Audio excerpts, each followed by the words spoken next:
The Sydney Cup is the feature race on the final day of the Autumn Carnival at Randwick tomorrow, and the race is a wide-open affair. The tough Victorian stayer Apollo Rur and the Sydney 4-year-old Zamakima share favouritism, and they both have undeniable chances. Apollo Rur turned in an eye-catching performance when a strong finishing 5th in Saturday's champion handicap, and he will appreciate a sharp drop in weight tomorrow. Zamakima has been contesting unsuitable weight for age races and will be at his top. In the first leg of the daily double, Gary likes Royal Pardon, and in the second leg, Flotilla. Down south, it's racing at Flemington, and in the trifecta, race 7, the Diners Club Connoisseur Handicap, Gary likes Isle to beat Plush Embassy and Kingston Heritage, and in the daily double, Gary suggests you ride with Isle and Argonaut Style. Greyhounds bound at Beaumont Park, and in the first leg of the daily double, race 9, Gary likes number 8, Park Tess. The second leg, race 10, number 1, Lady Deborah. And the trifecta on race 10, Gary's numbers 1, 6 and 3.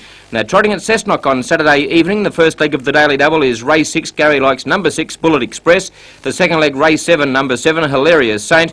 And the trifecta on race 6, 6, 3 and 10.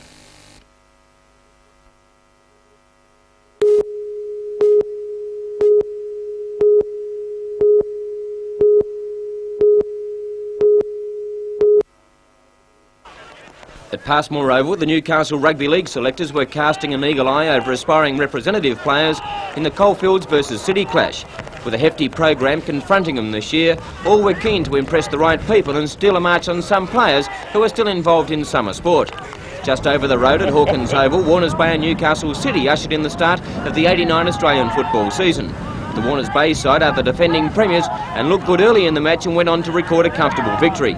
Some players may have been a little out of nick, and the odd official or two found actual match conditions a trifle tough as well. Along with Aussie rules, the rugby union season also began today, with a couple of matches being transferred to different grounds because of the conditions. The Waratahs and Wanderers were locked in fierce battle at Learmonth Park, and no doubt the standard will improve as the year progresses. One sport that didn't really mind if it rained all day was the final afternoon sailing in the Australian Secondary Schools Championship on Belmont Bay. Around 370 competitors greeted the starter in all sorts of craft, and they braved some pretty rough conditions this afternoon. The overall winner is still being decided and will be named after the hearing of a protest. The benefit that these young sailors derive from such a championship is immense, and you never know, there could be a few future Olympians among this group. But the award of the week must go to 22 flannelled fellows who faced atrocious weather to play and complete the Newcastle District Cricket A-grade Grand Final. Charlestown, for the second successive year, have emerged victorious, spoiling Stockton's centenary celebrations. Charlestown made 200, and in reply, Stockton made a brave effort in the wet but could manage only 140. Both teams deserve a pat on the back for completing the final.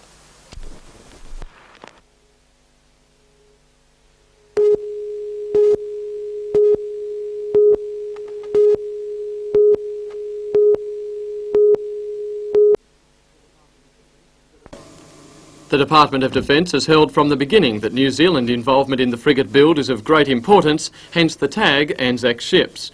Australia has specified that it will take 8 ships and hopes New Zealand will order 4, providing the important economies of scale and furthering defence relations.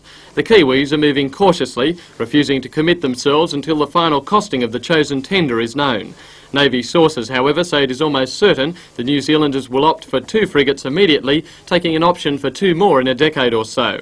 The man who will play a large part in making that decision was in Newcastle today, assessing the capabilities of the New South Wales-based consortium AWS. Lieutenant General John Mace is the current chief of the New Zealand Defence Forces, but he was giving little away if any decision has been made. So it's going to be a very interesting decision for government, the New Zealand government to front up to.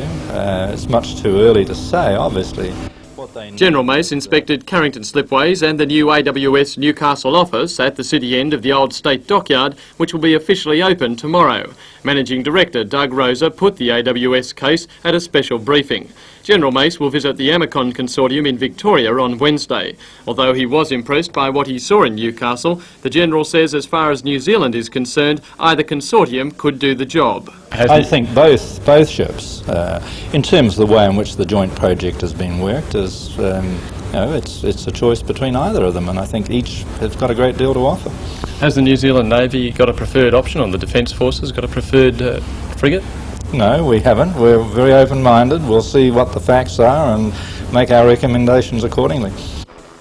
The final leg of the General's AWS tour consisted of an aerial inspection of the Dockyard Peninsula and the Hunter River up to Carrington Slipways, AWS hoping to illustrate how compatible the two sites would be if it wins the contract.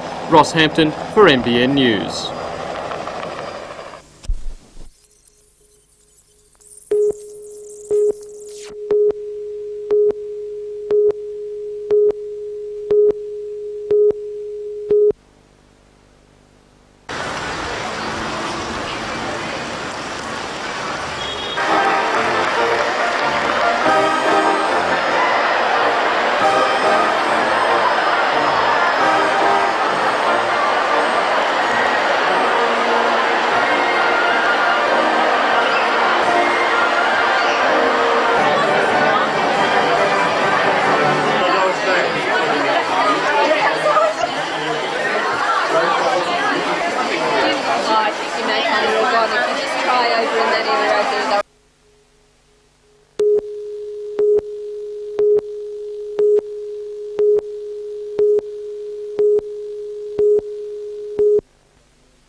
If Debbie Flintoff-King lived in America or Japan, winning a gold medal, she'd be set for life. She would never have to compete again.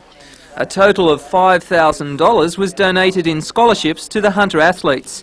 Sprinters and Olympic hopefuls Chad Stevenson and Paul Henderson both received $1,000. Pistol shooter Kelvin Vickers $1,000 and cycling champion Craig Chapman $2,000. The state government, with support from corporate sponsors, is spending more than $500,000 on scholarships. Chad Stevenson and Paul Henderson, who are going to Japan with an Australian team, are very grateful for the money, but it's simply not enough. Do you think the government puts enough money into sport? Oh, not really. I think that each person should be at least getting $5,000 just to go on other trips overseas and that. So I don't think so at all.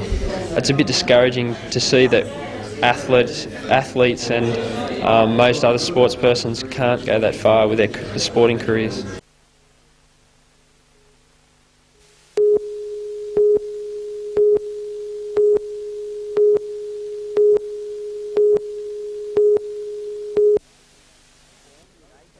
Formed in 1889, the Rosebuds have played every year since.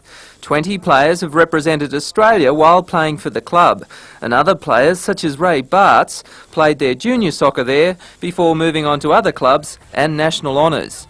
At a function at the club today, details were released on a series of events for the centenary. In July, a bowls tournament and race meeting will be held, and on the 12th, a special match between the Socceroos and Rosebuds has been planned. Chairman of the Centenary Committee and long-time supporter Jack Ryan says the strength of the club lies in the juniors. A wealth of kids in the area. I don't know whether we're heavy breeders in this area, but there's a lot of kids play junior football. You go around the district on Saturdays and see just how many parks are taken up with the little fellas running around, right from the nappy age class right through.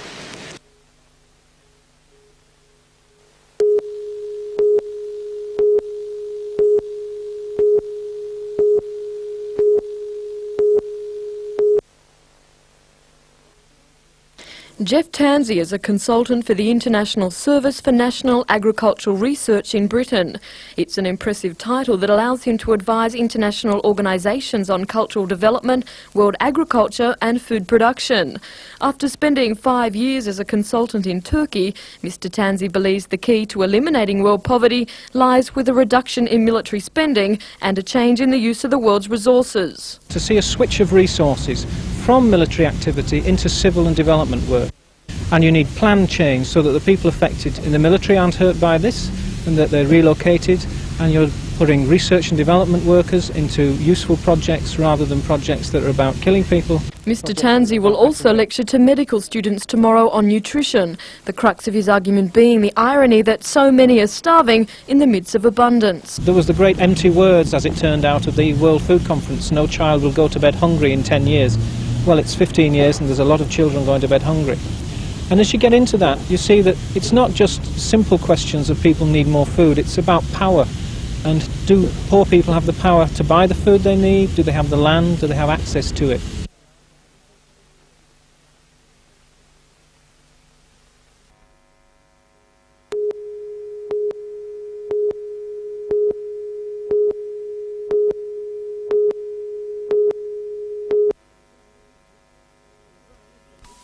Although it's a little like shipping coal to Newcastle, the Gold Coast Visitors Bureau has brought a party of girls and guys down here to promote their beaches and good weather. Ironically, they were the lucky ones to escape the wind and rain of home and instead found glorious sun in our own Hunter.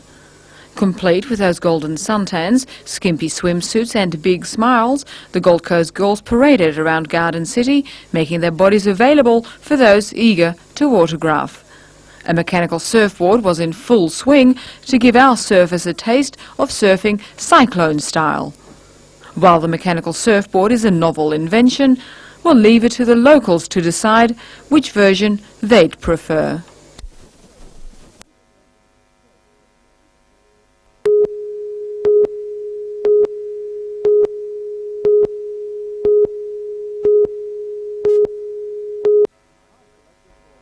The night selectors will award points after each first grade game. The winner will receive a stereo video unit to the value of $10,000, a holiday for two to Iluka Resort at Coffs Harbour, and a replica of this crafted bronze statue to be housed in the Cardiff Workers Club. Knights coach Alan McMahon says the unexpected incentive will create healthy rivalry amongst his players. And once the players actually get a smell of it, and it's sort of a little in-house competition that they'll keep regularly up to date with, and for the last 6 weeks I think it goes into closed envelopes, and it just, as I said, just gives a little bit more competition for them. Point scoring began with the Knights' first Winfield Cup game against West, and already some players are figuring prominently. Michael Hagan is leading with 5 points, followed by Steve Fulmer on 4 and Mark Sargent on 3. The point score will be announced each week on 2HD before going secret prior to the semi-finals.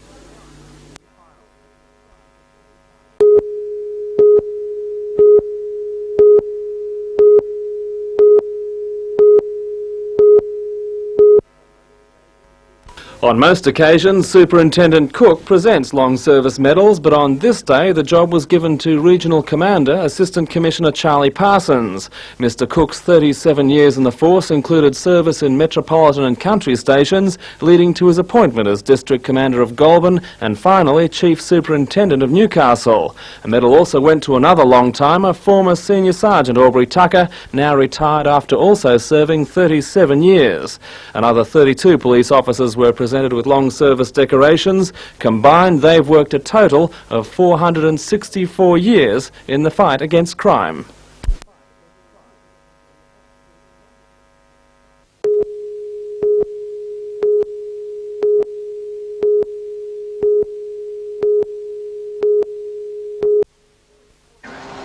The fully imported travel lift hoist was this afternoon launched by Lake Macquarie City Mayor Ivan Welsh. The hoist is capable of lifting up to 34 tonnes, which means it can lift trawlers, cruisers and yachts onto dry land. The lifter is the only one of its kind between Sydney and the Gold Coast. Marina Managing Director Fred Williams says local owners of large boats will no longer have to travel to Sydney to have maintenance work carried out on their craft. Really, mainly this one is for work on boats. People that have got work to do on their boats, they've got to anti-foul them or repair them or have them up for even a day, 2 days or a month. The lifter is the latest in a series of major developments for the marina, including increased dry storage facilities, improved slipways and the restoration of the lake foreshore.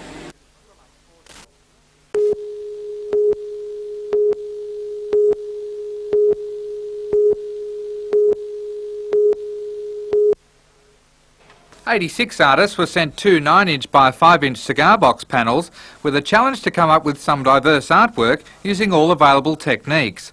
Cigar boxes were chosen to commemorate the 9x5 impression exhibition held in Melbourne in 1889.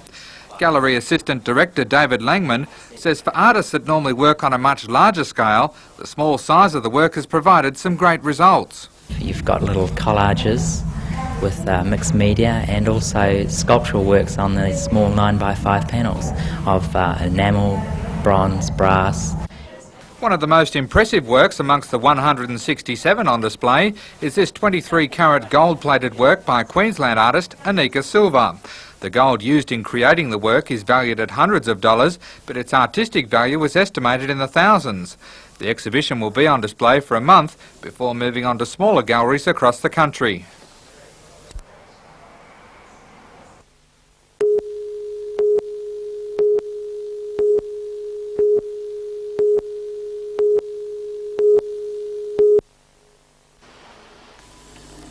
there's nothing quite as fascinating if you're planning a new home as a look around other people's houses. And today the collection of houses from 7 builders, complete with fittings and furniture, was a dream come true for potential buyers. 70% of purchasers are estimated to be from Sydney, with Central Coast prices still attractive for city dwellers. Between them, the builders hold 10% of the total building industry output, building between 3,000 and 4,000 houses each year. Visitors to the centre can not only compare house styles and layouts, but will have immediate help available from St George, plus advice on natural gas products.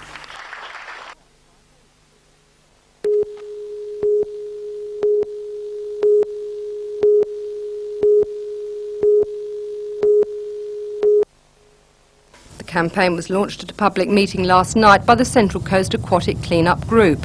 Committee President David Fitzgerald says cleanliness has got to be an ongoing aim. It's pointless just clearing up on one day and it'll all be back there the next week unless we educate and help people to find better ways to dispose of their litter by recycling, for example. We've got a very poor record in recycling, and there's a lot of areas open to that.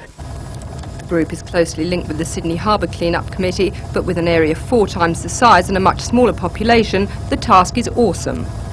The man and lady off the street, you know, the neighbour next door, the fellow across the road, it's going to take all of us. It's a community effort. There's virtually no government involvement and only minimal council involvement. It's a community problem. There's not one area that you can point the finger at and say the problem comes from here. It's a community problem, and only by getting the community together will we be able to solve this. The area to be covered ranges from Patonga in the south to Guandolan in the north, encompassing beaches, lakes and rivers. Sponsorship has come from major local and national businesses, for the group chooses to have minimal government and council help. To spur the workers on, there will be an open-air concert at the entrance, with hopefully big-name bands like Red Gum appearing.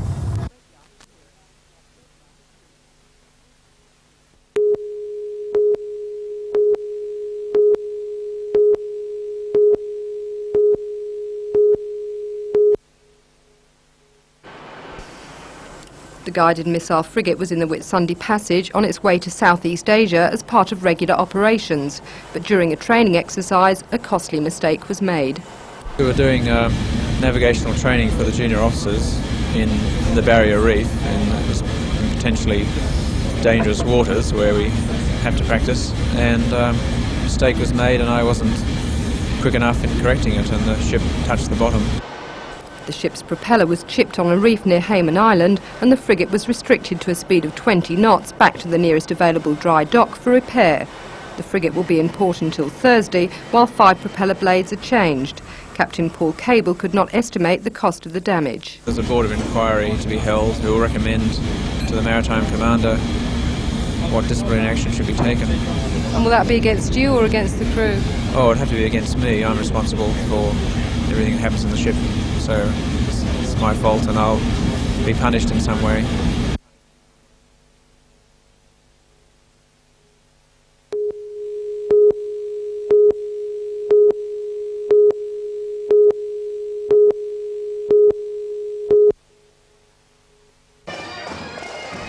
Tobruk Day is the anniversary of the 242-day siege, when British and Anzac troops held off the might of the North African Axis forces.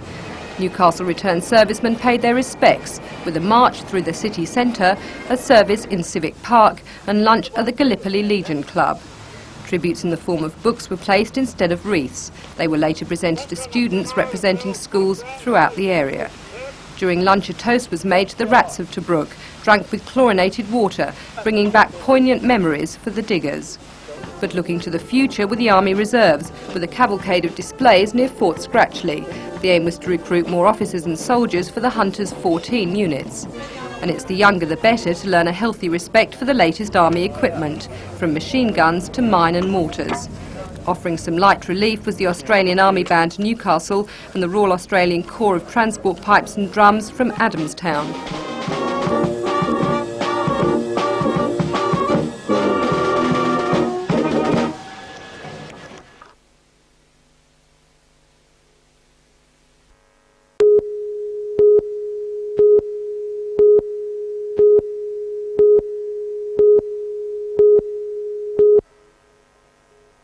What a great He's got it! He's got it! From Australia's taken it! The first ever Grand Prix has gone to Wayne Gardner! I don't believe it. everybody clapping his Donna, his wife, his fiancée, or whoever. can't believe the lady it. he's with all the time.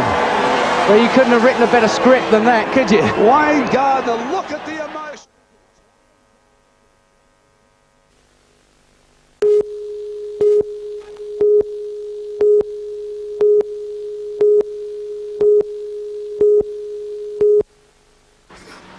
More than 300 fishermen make their living from the seas around Newcastle.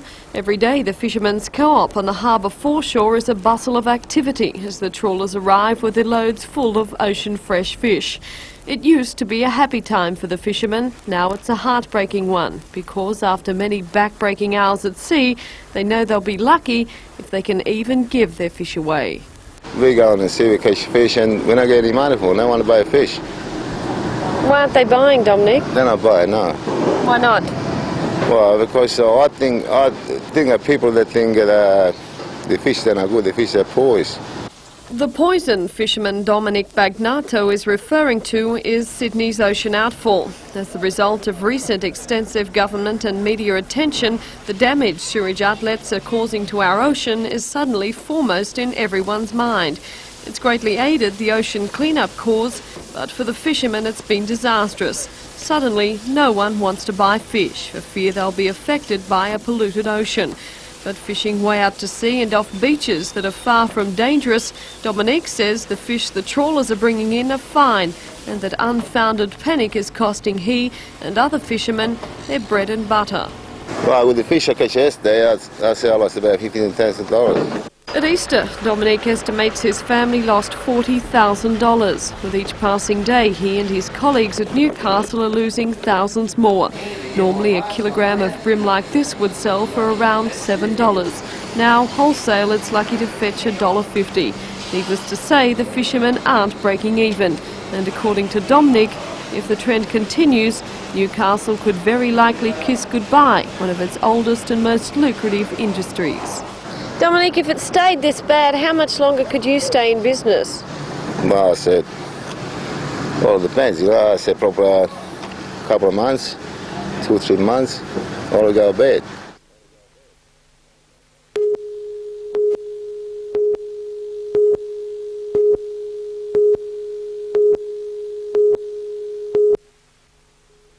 Number on the winning ticket, and it is... The winning number is 317989. 317989. Everybody's a jitter with nerves. It gives me great pleasure to announce the winner, W.J. Harris from Thomas Street, Wallsend. From all of us here, congratulations. Those were the magic words which changed the lives of Bill and Dorothy Harris. Last night they became the proud owners of the NBN Telethon Art Union House. Today they drove up to their new address in Armstrong Avenue, Charlestown for the very first time. NBN Promotions manager Peter Brown was on hand to present the couple with the front door key. And when they stepped across the threshold, they admitted they got the surprise of their lives. Oh, yeah, can I go in yes. Oh, my goodness gracious me. No, I think it's more than I expected. Actually, we haven't seen some of the other presents, but what we've seen so far has been beautiful. Beautiful, really lovely. After 44 years in the same house at Thomas Street, Wallsend, both admitted it's going to be hard to adjust. But with a house full of lavish accessories, a new car and a new boat, both think they might be able to adapt in time. And there'll always be their 4 grandsons around to help them. But while that's all settled, Bill and Dorothy still have one little problem. Just exactly which one of them really did own that winning ticket. 11, because I bought them all. I haven't paid it for the what you won in my name yet. So. I keep telling him. Yeah.